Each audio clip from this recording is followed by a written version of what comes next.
Food stamp trash doesn't belong in VIP banking. Richard Brennan's hand struck Ava Washington's face. Her portfolio flew open, documents scattered across marble floors like fallen leaves. 30 customers froze. Phones rose instantly. Red recording dots blinked.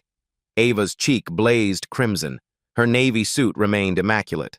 She didn't stumble, didn't cry, didn't protest.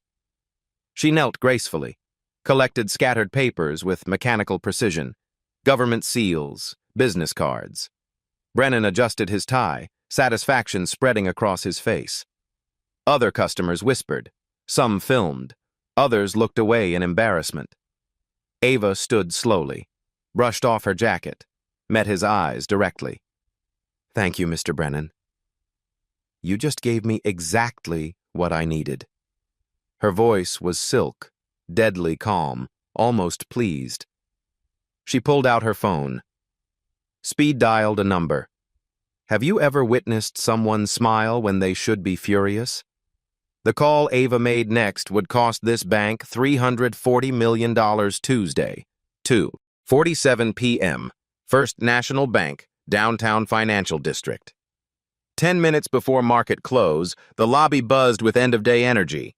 Ava Washington had entered through glass doors moments earlier, her understated navy suit drawing no attention. She approached the mahogany VIP counter where Richard Brennan sorted through paperwork. "Excuse me, I need to verify my account status for an international transfer." Brennan looked up, his eyes immediately scanning her appearance. Dark skin, natural hair pulled into a professional bun, no visible jewelry except a simple watch. His expression shifted from neutral to dismissive in seconds. "Ma'am, this section is for private banking clients only. Regular services are handled at the teller windows." He gestured toward the crowded general banking area where customers waited in long lines.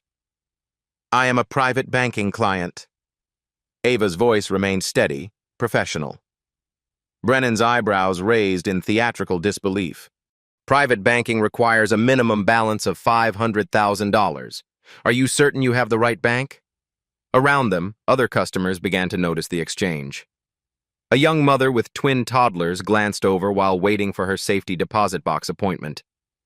An elderly businessman in a tailored suit paused his phone conversation to listen. "Yes, I'm certain." Ava reached into her leather portfolio, producing a black titanium card. "Account number 7749-2891. Brennan barely glanced at the card. "These can be purchased online for $20. I'll need to see proper identification and verify your account balance before I can assist you." "Of course." Ava handed over her driver's license. Brennan's fingers flew across his keyboard, his confidence unwavering until the screen populated with account information. His typing slowed, stopped completely. The color drained from his face as he stared at the monitor. This can't be right." He refreshed the screen twice. The numbers remained unchanged. Behind Ava, the young mother had pulled out her phone, casually recording what she assumed would be another routine banking interaction. Other customers began to take notice of the brewing tension. "Is there a problem, Mr. Brennan?" Ava asked, reading his nameplate. Brennan's shock transformed into anger. "You people always find ways to game the system, don't you? Probably drug money or welfare fraud." The racist assumption hit the lobby like a physical blow. Conversations stopped. The elderly businessman lowered his phone completely. The security guard near the entrance, Marcus Thompson, a black man in his 50s, took a step forward. "Excuse me?" Ava's composure never wavered, but her voice carried a dangerous edge. "Don't play innocent with me. I've been in banking for 15 years. I know dirty money when I see it." Brennan leaned forward, his voice dropping to what he thought was a whisper, but carried clearly across the marble space. "Whatever scam you're running, it won't work here." The young mother's recording had caught everything. She exchanged shocked glances with other customers. Someone else began filming from a different angle. "Mr. Brennan, I'd like to speak with your manager about filing a formal complaint regarding your conduct." "Don't threaten me, food stamp trash." The words hung in the air like poison. Then Brennan's hand moved faster than thought, striking Ava across the face with enough force to send her portfolio flying. Documents scattered across Italian marble. A first-class boarding pass to Geneva. Business cards from Goldman Sachs. A diplomatic passport corner became visible among the papers. Her Harvard Law Review editorial pin caught the overhead lighting as it rolled across the floor. 37 customers stood frozen in disbelief. The young mother's livestream viewer count jumped from 12 to 300 in seconds. Comments flooded the screen. Did he just hit her? Someone call the police. This is insane. Ava's cheek blazed crimson against dark skin, but she remained unnaturally calm. She knelt with mechanical precision, collecting scattered documents while Brennan straightened his tie above her. "That's what happens when people like you try to intimidate hard-working Americans," he announced to the lobby, as if expecting applause. Instead, horrified silence greeted his words. Marcus Thompson approached slowly, his security uniform giving him authority, but his skin color creating hesitation. "Sir, I think we should handle this how I see fit, Marcus." She was being aggressive. Ava stood, brushing off her jacket. The red handprint on her cheek stood out starkly, but her breathing remained controlled. She pulled out an iPhone, speed-dialed a number, and waited. "Federal Reserve Board, Governor Martinez's office." Brennan laughed out loud. Now she's pretending to call the Federal Reserve. The delusions of these people. Other customers began pulling out phones. The live stream viewer count hit 1,500. Someone started a TikTok video. Another posted to Twitter with hashtag #BankingWhileBlack. "Hello, Governor Martinez. Yes, it's Ava. We're moving to Phase 2 immediately." Her voice carried clearly across the silent lobby. "The incident has been documented from multiple angles." Brennan's laughter grew louder, more hysterical. "Federal Reserve Governor! Next, she'll claim to know the president." Ava ended the call, looked directly at the security camera mounted above Brennan's workstation, then at the dozen phones recording her every move. "Mr. Brennan, you have exactly 8 minutes before the markets close. I suggest you use that time wisely." She checked her watch, an understated piece that, upon closer inspection, bore the distinctive Cartier logo and appeared to cost more than Brennan's monthly salary. 8 minutes until what, exactly? Brennan smirked, confident he'd won this encounter. Ava smiled that same enigmatic smile from earlier. "Until the emergency board meeting begins." 2:48 p.m., 7 minutes until market close. Assistant Manager Julie Rodriguez burst through the employee door, her heels clicking rapidly across marble floors. She'd been monitoring the lobby cameras from her office when the incident unfolded. Her tablet displayed the security footage from 3 different angles. "Richard, what's happening here?" Julie's voice carried authority despite her petite frame. Brennan puffed his chest, confident in his narrative. "This woman became hostile when I asked for proper identification. She threatened to file false complaints and became physically aggressive." "Physically aggressive?" Julie's eyes darted between Brennan's unmarked face and Ava's visible handprint. "The cameras show you striking her, Richard." She was reaching into her bag aggressively. I felt threatened. Around them, the crowd had grown from curious observers to active participants. The young mother's live stream now showed 2,400 viewers with comments flowing like a waterfall. "This is happening right now at First National Bank downtown. Someone needs to call the police. Why is security just standing there? This man needs to be fired immediately." Marcus Thompson, the security guard, found himself in an impossible position. His training said to de-escalate. His experience as a black man told him to tread carefully with wealthy white management. His conscience demanded justice. "Mr. Brennan, perhaps we should review the footage before—" "Marcus, escort this woman from the premises. She's clearly unstable." 2:49 p.m., 6 minutes remaining. Ava remained eerily calm, methodically organizing papers in her portfolio. She seemed almost pleased by the escalating chaos around her. Her phone buzzed constantly text messages, missed calls, social media notifications. A second live stream started from the elderly businessman's phone. Then a third from a bank employee behind the teller counter. The hashtag First National Scandal began trending locally. "Ma'am, I'm going to have to ask you to leave voluntarily," Marcus said quietly, his tone apologetic. "Of course, Officer Thompson. But first, may I make one more phone call? It's rather urgent." Marcus hesitated. Julie Rodriguez stepped forward, studying her tablet more intently. "Richard, her account shows she's... I don't care what tricks she's pulled with the computer system. Call corporate security. Now. 2:50 p.m., 5 minutes remaining." Ava speed-dialed another number. This time, she put it on speakerphone. "CNN Business Desk, this is Sandra Lane." Brennan's confidence wavered for the first time. "Hang up that phone immediately." "Hello, Sandra, it's Ava Washington. Yes, the incident is currently live streaming with over 3,000 viewers. Multiple angles, full audio." The reporter's voice crackled through the phone speaker, audible to everyone in the now silent lobby. "Ava, we've been monitoring the feeds. This is exactly what we discussed last month about systematic discrimination in banking. Are you ready to go public?" "More than ready. The documentation is complete." Brennan lunged for the phone. "This is a private banking matter." Ava smoothly stepped aside, keeping the call active.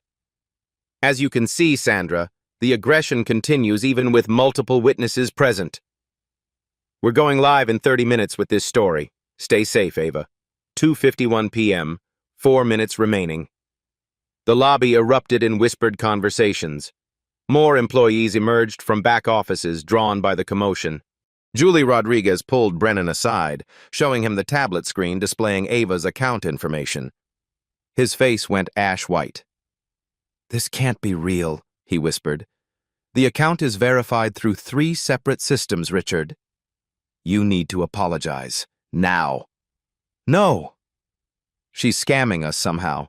Probably identity theft." Other customers began taking sides. The young mother approached Ava directly. "Ma'am, I've been recording everything. Do you need me to call the police?" An elderly white woman in pearls stepped forward. "Young lady, I've banked here for 30 years.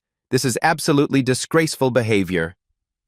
A middle-aged black father shielded his teenage daughter's eyes while his son recorded on TikTok. "Come on, kids. We're closing our account tomorrow. 2:52 p.m., 3 minutes remaining." Brennan watched his carefully constructed authority crumble around him. Customers were literally walking out the door. The live stream viewer count had hit 4,200. Local news vans were pulling up outside. He made a desperate play for control. "Everyone calm down. This woman is running some kind of elaborate con game. I've seen this before: fake documents, stolen identities, elaborate setups to extort money from businesses."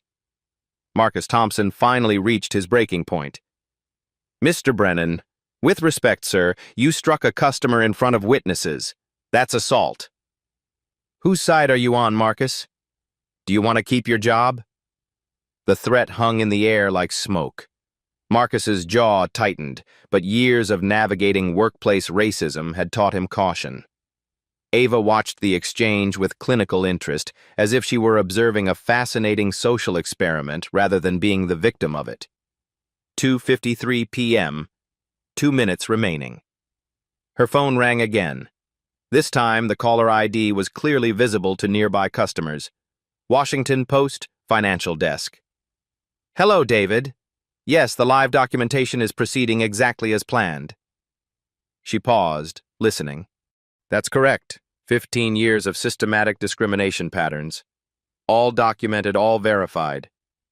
Brennan's face twisted with rage and desperation.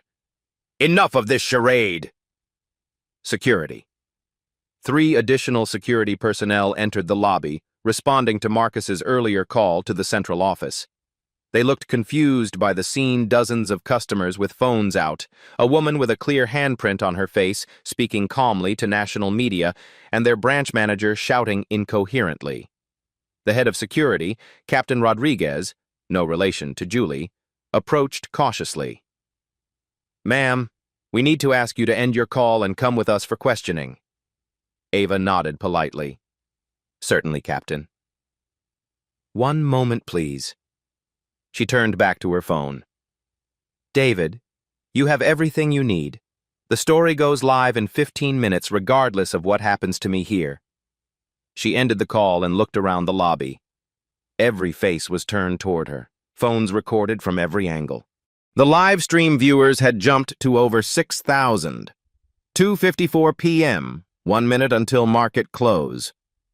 "Ladies and gentlemen," Ava addressed the crowd with the calm authority of someone accustomed to command, "you've all witnessed systematic racism in action today. Your documentation of this incident will help ensure it never happens to anyone else." Brennan saw his last chance slipping away. "Don't let her manipulate you. She's a professional victim, probably funded by outside agitators." The crowd's murmur turned hostile, not toward Ava, but toward Brennan. Ava checked her watch. Perfect timing. Every screen in the bank customer displays, employee monitors, even the large LED board showing interest rates flickered momentarily. Then they all switched to a single image. The First National Bank boardroom, where 12 people in expensive suits were taking their seats around a mahogany conference table. At the head of the table sat an empty chair with a nameplate clearly visible to every camera. A. Washington, board chair. The room fell dead silent except for the gentle hum of air conditioning and the notification sounds from dozens of phones capturing this moment. Brennan stared at the screens, his mouth opening and closing like a fish out of water. Ava smiled that same enigmatic smile. The emergency board meeting is now in session. 2:55 p.m. Market officially closed. The boardroom feed went live across every screen in the bank. 12 executives in tailored suits settled into leather chairs around a polished mahogany table. The nameplate at the head read clearly, A. Washington Board Chair. Brennan stared at the display, his face cycling through confusion, disbelief, and dawning horror. This is some kind of hack. Someone's manipulating our systems. Julie Rodriguez looked between her tablet and the screens, cross-referencing employee directories. Her hands trembled as she typed. "Richard, this isn't a hack. The board meeting was scheduled 3 weeks ago. Emergency session regarding discrimination complaints." The lobby crowd pressed closer to the screens. Phones captured every angle.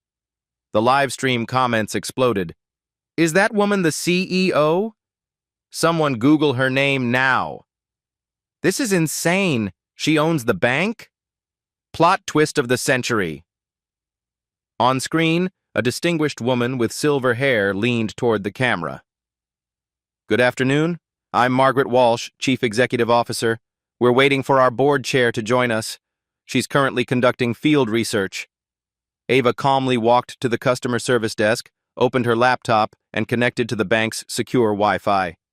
The main display split screen, boardroom on the left, Ava's computer desktop on the right.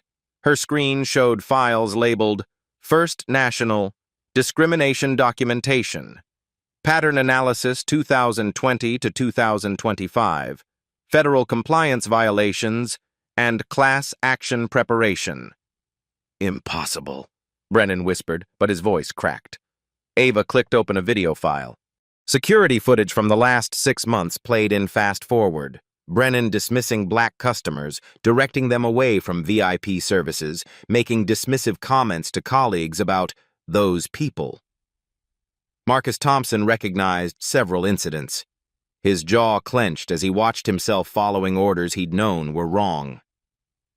The elderly businessman who'd been filming pulled up Google on his phone. His voice cut through the silence. Ava Washington, Harvard Law, magna cum laude, former Federal Reserve Policy Advisor, current chair of First National Bank Board of Directors.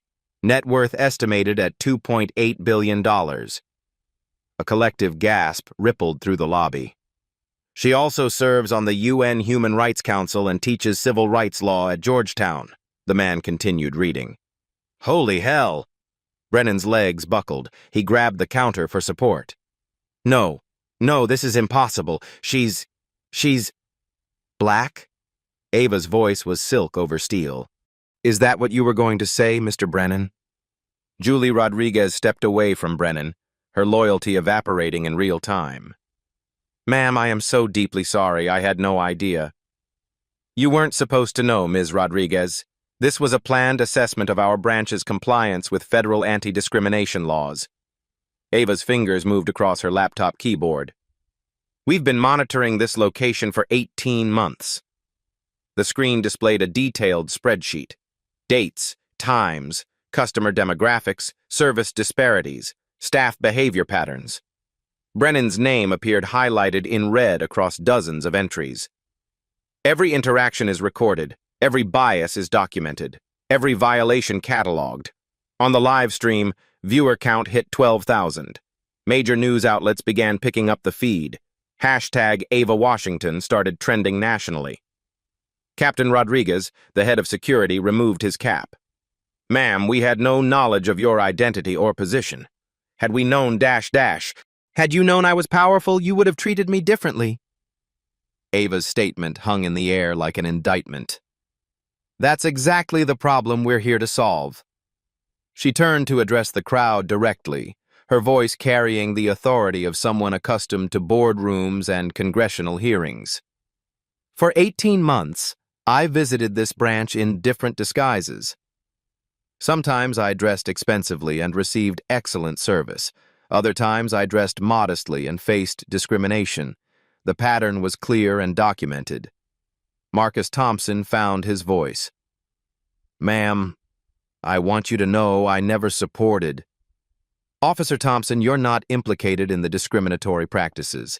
In fact, your discomfort with certain directives was noted and appreciated. Relief flooded Marcus's face, but shame remained in his eyes. Brennan made one last desperate play. This is entrapment. You can't set people up like this. I'll sue. Ava's laptop screen shifted to a legal document. Class action lawsuit. Williams v. First National Bank. 247 plaintiffs. Mr. Brennan, you won't be suing anyone. You'll be too busy with federal discrimination charges, civil rights violations, and assault charges from today's incident.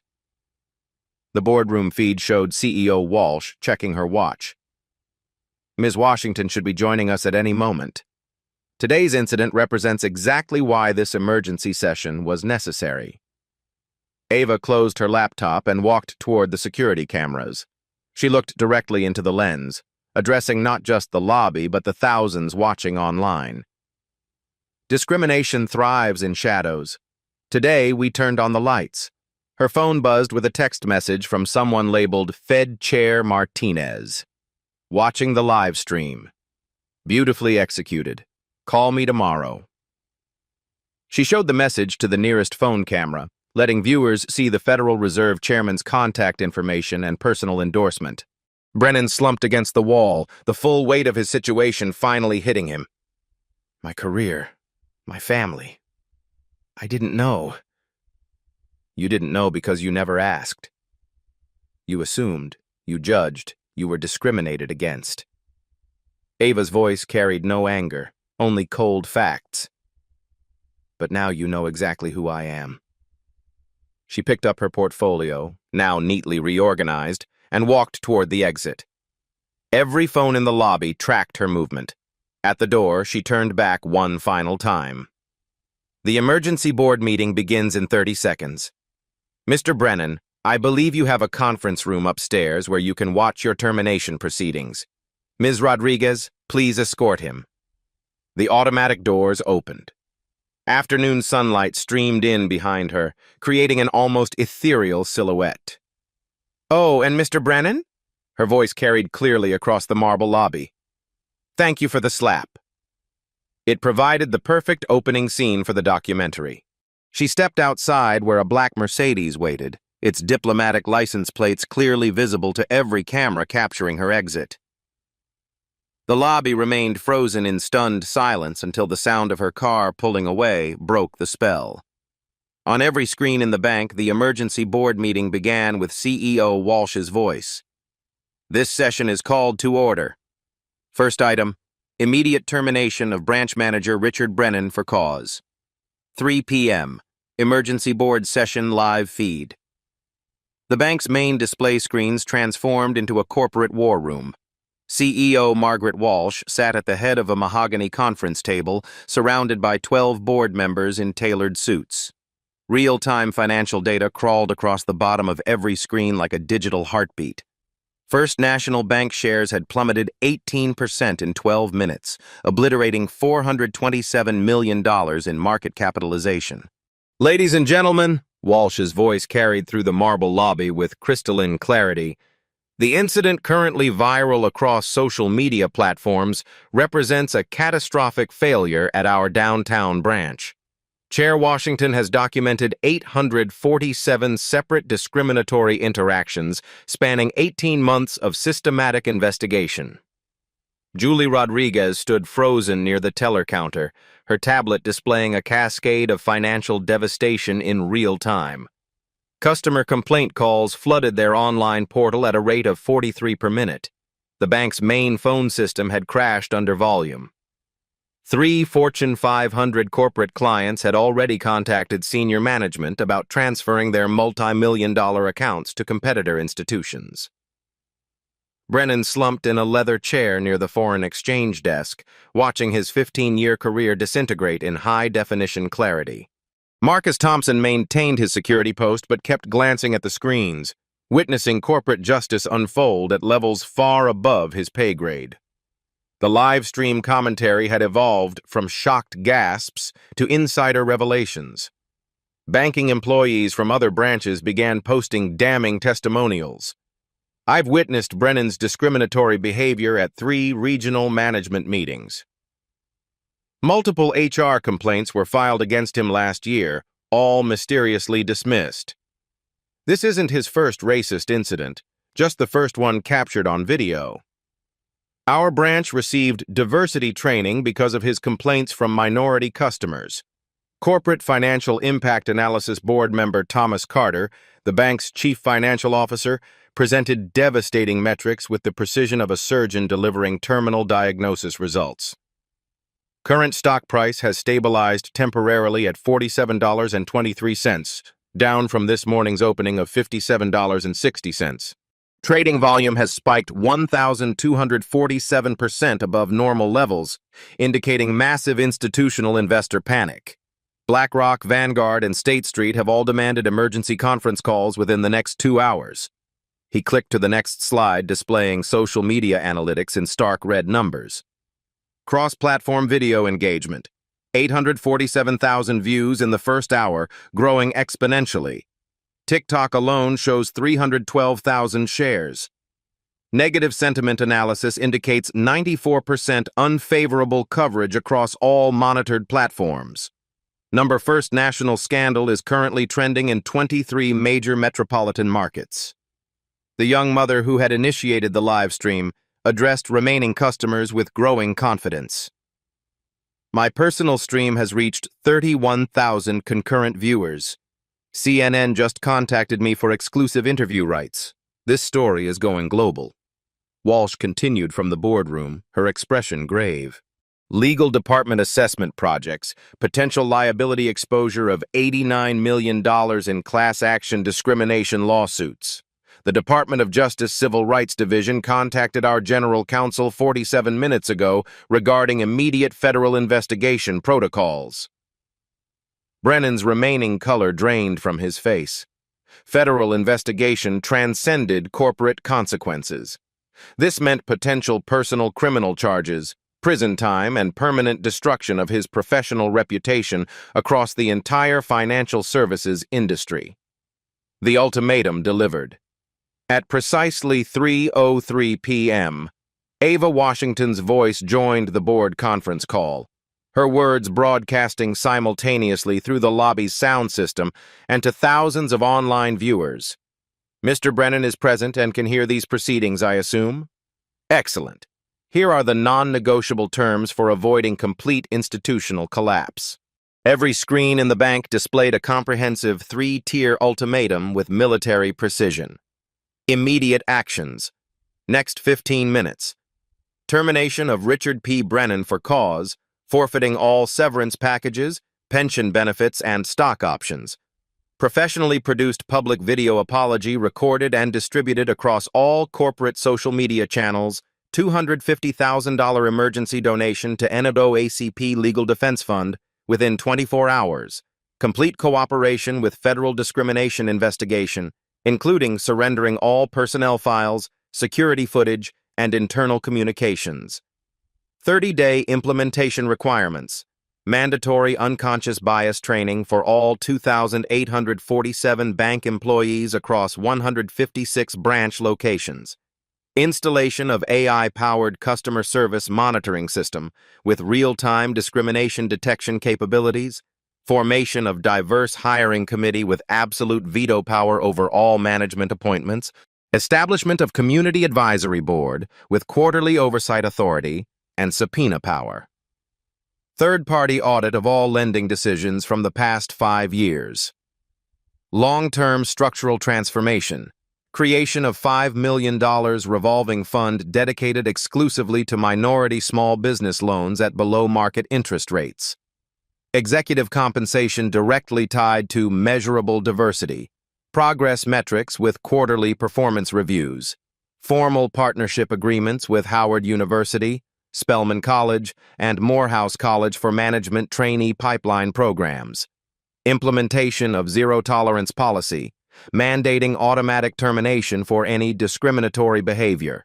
Annual publication of detailed diversity metrics with independent verification. Failure to accept these terms in their entirety results in immediate withdrawal of the Washington Capital Consortium's acquisition offer, currently valued at $1.2 billion. Ava's voice maintained clinical detachment, devoid of emotional inflection. Board member Sandra Lee audibly gasped. The acquisition deal was explicitly contingent on clean federal compliance records. This incident automatically voids that contractual condition. Nuclear option revealed CFO Carter pulled up financial projections that made several board members visibly wince. Without the Washington Capital acquisition, First National Bank faces an immediate liquidity crisis within 6 months. 3 of our largest institutional commercial loans totaling $340 million come due simultaneously, and current cash reserves are insufficient for renewal obligations. The remaining lobby crowd realized they weren't merely witnessing a discrimination incident. They were observing a major financial institution's potential bankruptcy proceedings unfolding in real time. Ava's voice returned, now addressing Brennan with prosecutorial directness. Mr. Brennan, your 15 years of successful branch management included systematic violations of the Fair Housing Act, the Equal Credit Opportunity Act, the Community Reinvestment Act, and federal civil rights statutes. Department of Justice prosecutors classify each documented violation as a separate federal felony offense. The main display screen is populated with an official legal document, United States versus Richard P. Brennan, criminal indictment prepared by DOJ Civil Rights Division. The federal charges enumerated 23 separate counts with cumulative potential prison sentences totaling 187 years in federal penitentiary. Brennan's hands trembled uncontrollably as he read his potential criminal charges projected on the wall directly above his head like a digital sword of Damocles. Corporate response and federal oversight. CEO Walsh's voice sliced through the tension with executive authority. The board of directors votes, unanimously, Richard P. Brennan is terminated immediately for cause. All compensation, benefits, stock options, and pension contributions are permanently forfeited. Corporate security will escort him from bank property within the next 10 minutes. Captain Rodriguez approached Brennan with professional courtesy, tempered by firm authority. Sir, Corporate policy requires you to surrender your access badge, company credit cards, and all bank property immediately. Julie Rodriguez stepped forward with termination paperwork already prepared. Mr. Brennan, Human Resources needs your signature on separation documents and supervised collection of personal items from your office. Livestream viewers celebrated the swift corporate justice with enthusiastic approval. Finally, a corporation that actually takes immediate action against racism. This is exactly how discrimination should be handled. Zero tolerance. Every other bank needs to watch and learn from this response. Accountability in real time, this is beautiful to witness. A new authoritative voice joined the board conference call. This is Deputy Attorney General Patricia Martinez from the Department of Justice Civil Rights Division. We will be announcing a comprehensive federal investigation into discriminatory practices across the entire banking industry, using this incident as our primary case study and legal precedent. The implications were staggering and far-reaching. One racist slap had triggered federal scrutiny of a multi-trillion-dollar industry. Ava's final words to the board carried quiet satisfaction and steely resolve. Distinguished board members, this is precisely how systemic institutional change begins. One thoroughly documented incident at a time, with complete transparency and unwavering accountability. The emergency board session concluded with unanimous approval of all recommendations and mandatory monthly progress reporting to federal oversight committees. Brennan sat alone in the emptying lobby, watching screens display his termination paperwork alongside the announcement of the most comprehensive banking discrimination investigation in federal regulatory history. 3:15 p.m., corporate security escort. Two uniformed security officers flanked Richard Brennan as he shuffled toward the elevator, his 15-year career reduced to a cardboard box of personal items. His company badge, corporate credit cards, and office keys had been surrendered at the security desk. The man who had strutted through the lobby 30 minutes earlier now moved like a broken marionette. The live-stream cameras followed his humiliating exit. Comments poured in with savage satisfaction. Karma is beautiful to watch in real time. This is what accountability looks like. His wife is probably seeing this right now. Good luck finding another job in banking after this. Julie Rodriguez addressed the remaining customers and staff. First National Bank sincerely apologizes for the discriminatory behavior witnessed today. We are implementing immediate changes to ensure this never happens again. The young mother who had live-streamed the incident approached Julie directly. Will there be compensation for the customers who witnessed this traumatic event? Ma'am, our legal department will be contacting affected customers within 24 hours regarding appropriate remedies. Marcus Thompson, the security guard, finally found his voice. Ms. Rodriguez, I want it on record that I witnessed discriminatory behavior from Mr. Brennan on multiple occasions but felt powerless to report it through proper channels. Officer Thompson, we'll need your full statement for the federal investigation. Your cooperation will be documented and appreciated. Federal investigation accelerates. At 3:18 p.m., FBI agents in dark suits entered the lobby, badges displayed prominently. Agent Sarah Mitchell approached Julie Rodriguez with official documentation. Ms. Rodriguez, I'm Special Agent Mitchell, FBI Civil Rights Division. We're here to secure all security footage, personnel files, and customer complaint records related to Richard Brennan and discriminatory practices at this branch. The federal presence sent shockwaves through the remaining crowd. This wasn't just corporate discipline. This was potential criminal prosecution. Agent Mitchell's partner, Agent David Park, began photographing the lobby layout and interviewing witnesses. Ma'am, he addressed the young mother, we'll need copies of your live stream footage and any other recordings from today's incident. Of course, Agent Park. I've already uploaded everything to cloud storage for preservation. The elderly businessman who had Googled Ava's credentials earlier approached the agents. I have footage from multiple angles, plus I witnessed Mr. Brennan make discriminatory comments during previous visits. Agent Mitchell nodded grimly. Sir, this appears to be part of a larger pattern. Your testimony will be crucial for the federal case. Brennan's public humiliation deepens. By 3:25 p.m., news vans from CNN, Fox News, NBC, and local stations surrounded the bank. Reporter Jessica Carter from Channel 7 was already broadcasting live. This is Jessica Carter reporting from First National Bank, where a routine banking transaction became a viral sensation when branch manager Richard Brennan struck customer Ava Washington, who was later revealed to be the bank's board chairwoman and a civil rights attorney worth nearly $3 billion. The camera panned to show Brennan being escorted to his car by security, trying unsuccessfully to cover his face with the cardboard box. Mr. Brennan's racist attack was captured on multiple live streams, viewed by over 100,000 people, and has triggered a federal investigation that could reshape the entire banking industry. Brennan's car was surrounded by reporters. He kept his head down, started the engine, and drove away without comment. Every news outlet captured his hasty retreat. Social media exploded with personal details about Brennan that creative internet investigators had uncovered. Richard Brennan, age 52, lives at 4847 Maple Grove Drive. His daughter attends Northwestern. She's probably seeing this right now. LinkedIn shows he was Employee of the Month 6 times. For what discrimination? His country club membership is about to get very uncomfortable. Systemic changes begin. Implementation. CEO Margaret Walsh appeared on the lobby screens via video conference, addressing the public directly. Today's incident represents an unacceptable failure of our institutional values. Effective immediately, First National Bank is implementing the most comprehensive anti-discrimination program in banking history.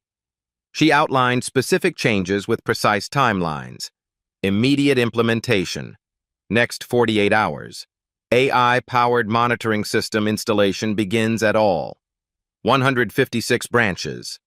Emergency bias training sessions scheduled for all management staff. Customer service hotline established specifically for discrimination complaints. Third-party diversity consultant hired to audit all branch operations. $250,000 donation processed to NOACP Legal Defense Fund. Week 1 changes. Community Advisory Board recruitment from civil rights organizations. Partnership agreements signed with Howard University, Spelman College, Morehouse College. New hiring protocols requiring diverse interview panels. Customer satisfaction surveys redesigned to identify discriminatory treatment. Employee anonymous reporting system for bias incidents. The lobby crowd watched with growing approval as concrete actions replaced empty corporate promises. Marcus Thompson stepped forward. Ms. Walsh, what protections will employees have for reporting discriminatory behavior by management? Walsh's response was immediate. Officer Thompson, we're implementing federal whistleblower protections with independent oversight. Any retaliation against employees reporting discrimination will result in immediate termination and federal prosecution. Technology solutions deployed. Dr. Patricia Carter, Chief Technology Officer, joined the video conference to explain the AI monitoring system. The Equiserve platform analyzes customer interactions in real time, identifying potential bias indicators through voice stress analysis, conversation patterns, and service delivery metrics. She demonstrated the system on screen. For example, if customers of certain demographics consistently receive longer wait times, different service options, or dismissive language patterns, the system flags these interactions immediately. The technology impressed even skeptical observers. Julie Rodriguez asked, Dr. Carter, how quickly can this system identify problematic behavior? Real-time alerts to management within 30 seconds of detecting bias patterns. Monthly reports identify systemic issues requiring intervention. The system learns and adapts, becoming more sensitive to subtle discrimination over time. Community response and validation. Reverend Michael Washington from the Greater Metropolitan Baptist Church arrived at the bank with a delegation of community leaders. His presence commanded immediate attention. We've been fighting banking discrimination in this community for decades, Reverend Washington announced to the cameras. What Ava Washington accomplished today in 30 minutes, we've been trying to achieve for 30 years. He addressed the crowd directly. This is what justice looks like when power meets preparation. Mrs. Washington didn't just fight for herself. She fought for every black family who's been denied fair banking services. The community validation added moral authority to the unfolding corporate changes. NOACP Legal Defense Fund Director Angela Davis joined via video conference. Ava Washington's strategic documentation of systematic discrimination provides a blueprint for civil rights enforcement in the digital age. This case will be studied and replicated nationwide. Legal consequences. Expand. Federal prosecutor James Martinez announced charges against Brennan during a press conference broadcast live to the bank lobby. Richard P. Brennan is being charged with 23 federal civil rights violations, assault under federal jurisdiction, and conspiracy to violate constitutional rights. Each charge carries significant prison time. He continued, "Additionally, we're launching Operation Equal Access, a comprehensive investigation into discriminatory practices across 847 financial institutions nationwide." The scope of federal response validated Ava's strategic approach. One documented incident had triggered the largest civil rights investigation in banking history. Intellectual victory over violence. Dr. Angela Roberts, professor of civil rights law at Harvard, provided live commentary for CNN. Ava Washington's response demonstrates the power of strategic documentation over emotional reaction. Instead of matching aggression with aggression, she used preparation, evidence, and institutional leverage to create lasting change. She continued, "This case illustrates how individual incidents of racism, when properly documented and strategically revealed, can dismantle entire systems of discrimination." The academic validation reinforced the broader significance of the day's events. Employee accountability and reform. All First National Bank employees received emergency training notices via corporate email. Mandatory anti-discrimination training, all staff, next 72 hours. New employee handbook, zero tolerance policies, immediate implementation. Federal compliance requirements, full cooperation mandatory. Whistleblower protections. Report bias safely and anonymously. Julie Rodriguez addressed the branch staff directly. Anyone who has witnessed or experienced discriminatory behavior from customers or colleagues needs to report it immediately through our new protected channels. 3 tellers immediately approached her with incidents they had previously kept quiet, fearing retaliation. Market and industry response. By 4 p.m., competitor banks were scrambling to avoid similar scandals. Wells Fargo, Bank of America, and J.P. Morgan Chase all issued statements announcing enhanced discrimination training and monitoring systems. Financial analyst Maria Santos reported live from the New York Stock Exchange. First National stock has recovered to $52.15, actually higher than yesterday's close, as investors approve of the rapid response to the discrimination incident. She continued, "The banking sector is experiencing what analysts are calling the Ava Washington effect, immediate implementation of diversity programs to avoid federal scrutiny." The incident had transformed from a corporate crisis into an industry catalyst for change. Personal triumph of strategic thinking. As the evening news broadcasts began, every major network led with the story of how one woman's strategic preparation had exposed and dismantled systematic racism in banking. The message was clear. Intellectual preparation and strategic documentation were more powerful than anger or violence in creating lasting social change. 6 months later, March 2026. The transformation of First National Bank became a Harvard Business School case study titled Strategic Documentation: How One Incident Catalyzed Industry Reform. Professor Angela Roberts displayed the famous security footage to 200 MBA students. Observe how Ava Washington's methodical collection of scattered papers wasn't just dignity, it was evidence preservation. Every document, every witness, every camera angle had been strategically anticipated. The case study was downloaded 47,000 times worldwide, making Ava's approach the gold standard for combating institutional discrimination. Congressional impact. Ava testified before the House Financial Services Committee, her words broadcast on C-SPAN to millions. Congresswoman Waters, systematic discrimination requires documentation, accountability, and structural change with measurable outcomes. Committee Chair Maxine Waters leaned forward. Ms. Washington, what would you tell other discrimination victims? Document everything, record when safe, build support networks. Individual incidents, properly exposed, can dismantle entire oppressive systems. The hearing room erupted.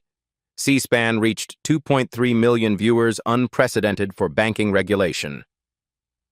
Industry-wide results. The Federal Reserve's quarterly report showed stunning improvements. 847 banks under federal monitoring, discriminatory incidents down 73%. Minority business lending up 340%. Customer satisfaction among underserved communities up 89%. Federal Reserve Chair Patricia Martinez announced, "The Washington Protocol became industry standard. One woman's courage transformed American banking." Global recognition.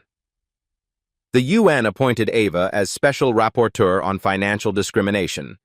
Her first report documented banking bias in 23 countries, triggering policy reforms across 4 continents. Time magazine named her among 100 most influential people. The cover story opened, "When Richard Brennan's hand struck Ava Washington's face, he thought he was silencing one uppity black woman. Instead, he awakened a movement reshaping institutional human dignity. Values and principles. Demonstrated quiet dignity. Over loud anger, Ava's calm response proved more devastating than any shouting match. Her composed paper collection became iconic civil rights imagery. The contrast between Brennan's rage and Ava's precision illustrated how preparation defeats aggression. Strategic preparation. Harvard now requires studying Ava's 18-month documentation process. Her preparation included federal coordination, media relationships, encrypted evidence systems, coalition building, and multiple scenario planning. Systemic change over personal revenge. I could have sued Brennan individually for money. Instead, I chose to dismantle the system enabling him. Individual revenge helps one person. Systemic change helps millions. Legacy impact. Child psychologist Dr. Sarah Johnson studied the incident's effect on young viewers. Children learned strategic thinking defeats hatred more effectively than anger. She modeled transforming trauma into systemic change. Educational integration. Universities worldwide integrated the Washington method. Business schools, strategic crisis management, law schools, civil rights documentation, social work, community organizing, psychology, trauma response and resilience. The National Civil Rights Museum dedicated an entire wing to interactive exhibits teaching Ava's methodology. Brennan's downfall. Richard Brennan was convicted on 18 federal civil rights charges, receiving 12 years in prison. His banking license was revoked permanently. His wife divorced him. His country club terminated membership. His children changed their last names. During sentencing, he stated tearfully, "I destroyed my family and career because I couldn't see past skin color. I pray my downfall warns others harboring such hatred." Call to action. Your voice matters. Document everything. Record when safe to do so. Preserve evidence in cloud storage immediately. Note witness information and timestamps. Photograph relevant documents and locations. Write detailed accounts while memories are fresh. Build your network. Connect with civil rights organizations. Join discrimination reporting groups. Establish attorney relationships. Build social media networks for information sharing. Coordinate with community leaders. Know your rights. Study federal discrimination laws. Understand complaint filing procedures. Access legal aid resources. Learn documentation standards for successful cases. Understand state and local protections. Take action. Today, share your discrimination experiences in the comments below. Use hashtag #DocumentedDignity to connect with others fighting institutional bias.